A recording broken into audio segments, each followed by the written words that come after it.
passamos agora para a parte mais vasta desta apresentação. Terá sido então os resultados e a discussão.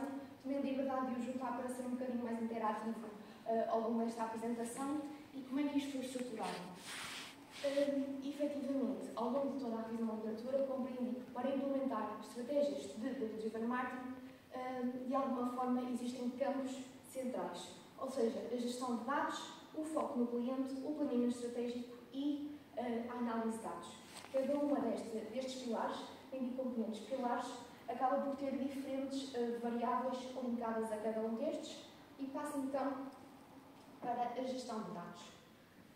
Como conseguem então visualizar nesta pequena tabela, isto terá de ser então menções explicadas ao longo das entrevistas e serão, claro, não ipsis verbis em relação àquilo que eu tinha na minha investigação, mas menções, tal como disse, que as empresas efetuaram ao longo da entrevista completa, tendo sido aquela mais destacada o ciclo dos dados.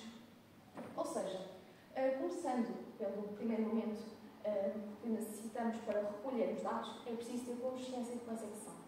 Ou seja, considerando todo o panorama geral, é preciso entender qual é que é a qualidade dos dados e como é que podemos atingir então isto. Começando pelo primeiro momento, sendo que a qualidade de dados, eu diria que tem duas envolventes principais, começando pela primeira, que são os dados estruturados ou não estruturados. Isto irá então mexer com a capacidade da empresa a tomar alguma ação ou não em relação à decisão. E por outro lado, em termos de RGPD, eu diria, ou seja, na recolha dos dados é preciso ter consentimento por parte do próprio cliente para proceder então a ações como profiling. Tudo isto deverá estar bem explícito ao longo de termos e condições, por exemplo, no momento da recolha. E para tal, para conseguir que estes dados fluam entre toda a empresa, deverá então existir também um CRM, para que, lá está, como falei, todos os dados sejam transmissíveis e a decisão seja o mais fácil possível. E em que é que isto ajudará? Efetivamente, a ter uma melhor performance, não só desde o início em que recolhemos os dados até ao fim. Passando então para o segundo pilar, como conseguem mais uma vez visualizar, a componente mais destacada do foco no cliente, Customer Centricity, foi efetivamente a Customer Journey. Ou seja, tal como no início deste estudo acabei por explicar, as empresas também concordam, assim como a visão da literatura, e tudo isto, toda a Customer Journey é efetivamente o foco para conseguir uma estratégia não só segmentada, mas personalizada e com resultados que são expectáveis de ser os melhores. Ou seja, a empresa deverá conhecer não só os interesses do próprio cliente, mas as preferências, os hobbies, os pontos de contacto em que pode comunicar com este, entre todos os outros momentos. Então, ao longo das entrevistas, as empresas quase concordaram com um próprio funil para este tipo de práticas, diria. Ou seja, pela segmentação que deve ser feita desde o primeiro momento, passando para reconhecer todos os touchpoints e, de alguma forma, o cliente acaba por escolher um ou vários touchpoints para iniciar a sua jornada com uma marca. Passando então para as recomendações, e um exemplo disto poderá ser, por exemplo, estou no website, escolhi 2 ou 3 categorias, visualizei os produtos, o algoritmo que identifica que efetivamente será isso que eu quero comprar de alguma forma ou que estou interessada em, e assim surge então a conversão e, se o cliente se sentir satisfeito e teve uma boa experiência, é então retido. Como terceiro pilar está então o planeamento estratégico, claro. Assim sendo, claro, a componente mais destacada foi efetivamente decisões táticas, ou seja, as decisões que são efetuadas num momento em específico, com base em determinados dados, mas não nos poderemos então esquecer de que lá são as estratégias com um valor acrescentado e personalizadas de alguma forma. Apenas isto irá trabalhar para que o conteúdo adaptado e a personalização das próprias estratégias, ações, momentos de interação com o próprio cliente sejam o melhor possível. E falo também não só desta segmentação e personalização para a otimização das estratégias, mas também em termos de UX e UI, uma trend cada vez mais utilizada para conseguir compreender quais é que são os momentos, os elementos, tudo aquilo que irá proporcionar a melhor experiência para o próprio cliente. E agora, como o melhor pilar de todos, eu diria, e o mais importante também, fundamental não só pela revisão da literatura, mas efetivamente pelas entrevistas totais, este pilar acaba por ser o início e o fim do ciclo de uma estratégia ao mesmo tempo. Ou seja, vai ser o fim para a compreensão de quais é que são os resultados e de tudo aquilo que foi feito, como é que pode ser melhorado, daí este pilar ou esta componente ter sido a mais destacada entre todas as entrevistas, ou seja, com base em todos os dados, avaliamos a performance e percebemos como é que podemos melhorar. Assim sendo, apesar destas melhorias, vai ser tomado quase um novo caminho para uma próxima estratégia. Ou seja, tornar dados em estratégias, em decisões. Aliás, o cérebro já está formatado.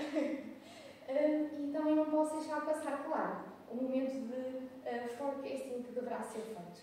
Ou seja, não podemos entregar ao cliente aquilo que ele quer, mas sim aquilo que ele precisa. Ou seja, estar um passinho à frente da nossa concorrência e entregar esta vantagem competitiva, só assim, de algumas formas também, mas apenas desta forma iremos então entregar esta mais-valia ao nosso consumidor. Aproveito também então para destacar alguns momentos falados e mencionados por cada uma das empresas.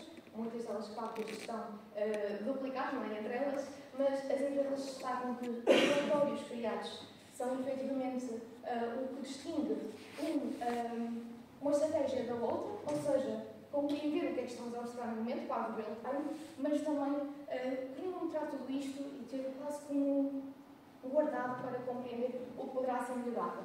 Tudo isto associado, claro, a KPIs, objetivos mensuráveis, que deverão também ser sempre regrados, um targeting, logo desde o início, como fui explicando, para que todas estas estratégias sejam orientadas para um determinado segmento ou audiência, claro, database e, por fim, terminando com uma análise, por fim, e o início também, terminando com uma análise rigorosa de tudo aquilo que foi elaborado.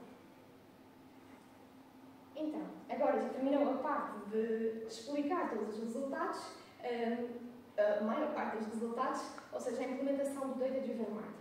Depois de implementar estes 4 pilares de Data Driven Marketing, surge então o impacto no espectro do consumidor.